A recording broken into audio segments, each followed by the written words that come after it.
Hands for her as she elegantly steps to the stage to take a remark, please. Thank you very much. It is such a pleasure to be here today, and I think everybody looks so beautiful. I'm here just to say a few words about Erelu the Fourth, the Yeye Odua of the Fourth, on her 50th anniversary as the Erelu of Lagos. I would like to recognize the former president of Nigeria, President Olusegun Obasanjo. I'd like to welcome and recognize the governor of Lagos State, Governor Babajide Sanwo-Olu, and his dear wife, my dear sister, in the Governor's Spouses Forum. The Governor's Spouses Forum, Ms. Dr. Ibijoke Sanwo-Olu. And she's representing the First Lady of the Federal Republic of Nigeria, and also here in her own capacity as First Lady of Lagos State. I would like to recognize the former First Lady of Ekiti State, Erelu. You're welcome. I'd like to recognize the Deputy Governor of Ogun State. You're welcome. There's so many people to recognize, and I hope I don't waste too much time. I'd like to recognize the former First Lady of Ogun State, Dr. Mrs. Amosu. I know you're a doctor as well. We spoke about that a while ago. I'd like to recognize all our traditional rulers here present. I can see the Olowo of Owo, and I can see a lot of others. Please pardon me. I'd like to recognize our white cap chiefs here present. I am indeed, and all our senators that are here, and so many others, distinguished ladies and gentlemen, you are all welcome to this very important occasion. I am particularly happy to be here because Erelu and I come back such a long way. I am so grateful for all your advice over the years and all that you've done for me. Erelu and I share a common cousin, the Olilado of Ilado, and I believe it was herself and Olilado that decided to make me the Erelu of Ilado. As you all know, I have my roots in Lagos, married to Kwara. And by the way, the governor of Kwara sends his regards here. So it is an honor and a great pleasure for me to be part of this remarkable event to celebrate, acknowledge, and show due recognition to a woman who has, over the years, shown impeccable disposition towards our culture and tradition, and has ardently worked for its preservation, showcasing it as a driving force for social cohesion and economic development of our dear country. While today's coronation anniversary is indeed a milestone, it is also a testament to the enduring role Her Royal Highness Erelu IV has played in promoting our values and tradition, and the remarkable impact she has made as a worthy custodian of our cultural heritage. Throughout history, you will agree with me that the central role played by women has ensured the stability, progress, and the long-term development of kingdoms and nations. In the 21st century, the issues of gender balance and the need to accord women equal opportunities and allow them to achieve their full potential in all spheres of the society have gained more momentum. Though progress has been made to overcome impediments to the chances of women attaining leadership positions and contributing to development, a lot still needs to be done in the area of decision-making roles for women both in traditional and non-traditional spaces. While women are not intrinsically vulnerable, their social, economic, and political conditions make them susceptible to risks and vulnerabilities. It is, however, essential to recognize that women's vulnerabilities are embedded in the social, economic, and political processes and the current gaps in the development that reinforces them. However, in the face of these challenges, The Yoruba traditional culture places a very high premium on women, and this is evident in women inclusion in the management of traditional Yoruba society. Our Erelu is a clear example of this. Women are assigned roles to see into the affairs of women in the communities and the marketplaces, while women are also reserved as queen mothers and regents as the need may arise. There has also been instances where women hold sway as kings in prominent Yoruba kingdoms. Your Excellencies, distinguished guests, holding on to these and preserving our cultural traditions, the Yeye Odua of the source discharges the duties of her office enviably, drawing admiration to the beauty of our history and values, while inspiring and empowering women from all walks of life to be their very best. The single most undisputable fact in today's iconic celebration is Her Royal Highness's recognition as a phenomenon, not only on the account of the pride of place she occupies in high society, but especially because of the span of her achievements across different walks of human endeavors. One would be right to describe the Yeye Oba of the source as a style icon, a worthy ambassador of culture and tradition, an entrepreneur par excellence. One would indeed have captured her essence of vision, intelligence, and hard work. Permit me, Your Excellencies, distinguished guests, on this occasion of the 50th anniversary of the coronation of Her Royal Highness Erelu Dr. Abiola Dosumu, to wish her many more great years, good health and peace all around, as I leave you with these lines that say, Bigire Ishesawura. Thank you all so much for listening. Thank you for being here. Thank you. Please, we can do better. Please, let's give her a sounding applause. For the next 3 minutes, just 3 minutes, we are about to witness another traditional display from the Nefertiti group. Just 3 minutes, 3 minutes. Once I climb the stage, the mic will go off. So, all right, thank you.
Please help me give them a traditional round of applause, please. That was powerful. Thank you, Mark. All right, without much ado, I want to bring to the stage the former First Lady of the State for her remarks in person of Erelu Desi Fayeri. Please, can we give her a round of applause as she makes her way to? Please, let's give her a round of applause, please. Ẹgbẹ́ mi fún ọ ní àtẹ̀wọ́ bóyá kí n sọ ní Yorùbá. Ẹ ṣé gan.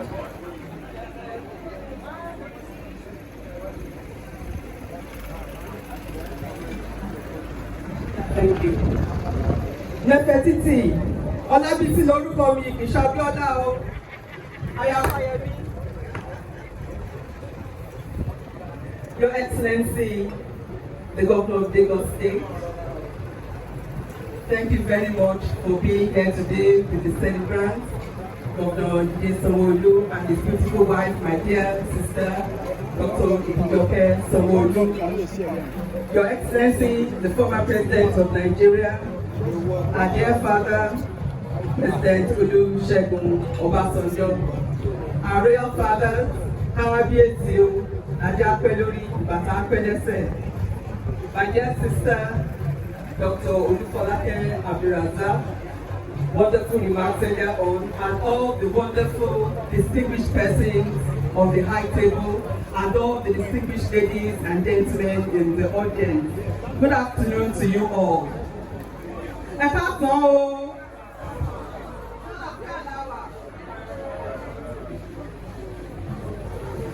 Approximately 50 years ago, an 11-year-old girl sat in front of the television for most of the day. This 11-year-old girl was fascinated to see a probably once-in-a-lifetime ceremony take place that involved a beautiful young woman who was being made the Erelu of Lagos. This 11-year-old did not know that it was possible for a woman, a young woman at that, to be given such a distinguished position. And so, this 11-year-old grew up knowing, encouraged by her father as well, but she grew up knowing that there was nothing that a woman could not do. That a woman could be productive, resourceful, resilient, and be the best that she could ever be. That 11-year-old is standing before you today. I was that little girl. A few months ago, I was talking to a group of students, young girls between the ages of 16 and 20. And we were talking about a whole range of things, and then they asked me a question which bothered me. They said, "Ma, these days a lot of young men are asking young women, what do you bring to the table?" And I looked at all these young girls who are being educated at one of the best schools in the country, who are going to go on to receive degrees around the world, and they are going to become doctors, lawyers, engineers, hopefully senators, ministers, a governor, hopefully president of Nigeria one day. And these girls were asking me, "Ma, these guys are asking us, what do you bring to the table?" And so my response to them was, the education you are receiving now, the opportunities you are being given, they are not meant for you to take anything to anyone's table. It is meant for you to have your own table. And I was able to tell them that because I grew up knowing someone, not just someone, many women around me, particularly Yoruba women who are brought up in a tradition of industry, entrepreneurship, faith, decent values, respect, education if you have access to it. I grew up knowing that I had an obligation to build my own table. And then hopefully if there's a young man who is interested in having a conversation with me, he will show me his table and I will show him mine. Erelu, Ma, the celebrant of today, my mother, my mentor, my friend, my big sister, thank you for showing the way for many women, for teaching us that it is possible for us to own our own table, and that we can be whatever we want to be at any age without going around looking for someone to do things for us or make us do things that will put our persons and our dignity to question. Thank you for always showing us that we can write a different story for women in this country. And so all I can say to you, what do you tell someone who has everything? All I can say to you, Ma, is thank you. And also to encourage you to continue to do what you have been doing. And also for the rest of us to continue to learn from you and to document your story. So we can continue to tell our daughters and their granddaughters that there is a woman who knew from day one how important it is for us to own our own tables in the boardroom, in politics, in any place, and to have beauty that is not only external but internal as well, and also in your own case eternal. God bless you. Thank you, Erelu Basic. Please, let's give her a better round of applause as she makes her way to her seat. The goodwill messages, they are endless. We have goodwill message from the former military president of Nigeria, person of Grand Commander of the Federal Republic, General Ibrahim Babangida. And this goodwill message will be read by Chief. My sister, Erelu, Your Excellency, the Governor of Lagos State, and our beautiful First Lady, Your Excellency, good evening. My former boss and former head of state, Your Excellency, former President of Nigeria, it's good to see you again, sir. It was a pleasure working with you. Your Excellencies, First Ladies here present, KBSCs, Your Royal Highnesses, I must recognize the White Cap Chiefs and the President of my association, Association of Lagos Cycle Chiefs, Chief Kesintini Adebutu. We're just coming from the meeting of Lagos Cycle Chiefs. Your Excellencies here present, my church members of the Lady of Perpetual Help, I must recognize you as my constituency. Another constituency is the President of the Cosmopolitan Ladies Club of Lagos. I recognize all of you present. It is my privilege, my great privilege, to read this letter from the former head of state. And what I find amazing about it is how well he describes you, Erelu. I was given this a minute ago to read, and I could not believe he knows you so well. So please, spare a few minutes to listen to me. He says, Dosumu, Erelu put in the fourth of Lagos, a tribute of honor. It is gratifying to know that you have attained the age of 50 on the throne as the delectable Erelu Kuti IV of Lagos, a position that you have elevated to an admirable height over the years. It is also enthralling for me to celebrate your achievements as someone who has brought honor, candor, grandeur, and elegance to this very unique title, which has made you a model for many upcoming Nigerians. As a friend and compatriot, I wish to convey to you my hearty congratulations on this remarkable feat.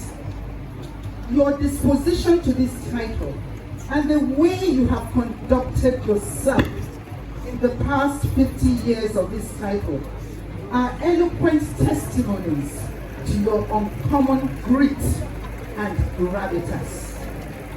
You are not just a thoroughbred traditional personality and cultural icon whose contributions to our cultural heritage has remained unblemished. You epitomize the patriotic zeal that helps society to flourish in the most profound way. Reflecting on the good